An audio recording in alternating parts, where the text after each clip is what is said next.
যখন থামবে কোলাহল।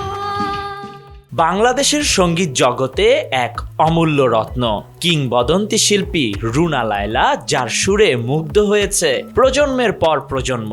তার কণ্ঠে সুরিত বাংলা গানগুলো আজও হৃদয়ের গভীরে অমলিন হয়ে আছে, এবং এই অসাধারণ শিল্পীকে শ্রদ্ধা জানিয়ে এক অনন্য মুহূর্ত তৈরি হলো ঢাকার মিরপুর স্টেডিয়ামে।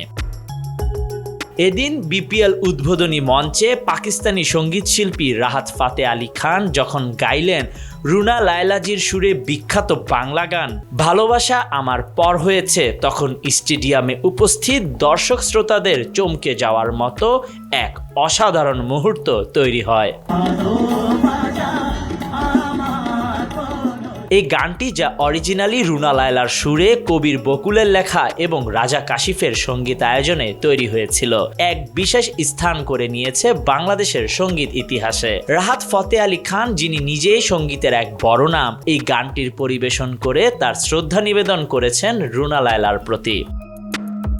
রাহাত ফতে আলী খান এই গানটি গাওয়ার সময় তার অনুভূতি ব্যক্ত করে বলেন, রুনা লায়লাজি হচ্ছেন অসাধারণ একজন কিংবদন্তি। আমি তাকে গভীর শ্রদ্ধা করি।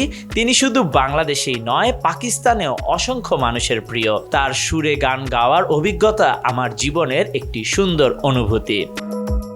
রুনা লায়লাজির সুরে গান গাওয়া আর তার উচ্চারণে বাংলা ভাষার সঠিক ব্যবহার শেখার অভিজ্ঞতা রাহাত ফতে আলী খানকে এক ভিন্ন উচ্চতায় নিয়ে গেছে। এ যেন দুটি দেশের সঙ্গীত ঐতিহ্যের এক অনন্য মেলবন্ধন।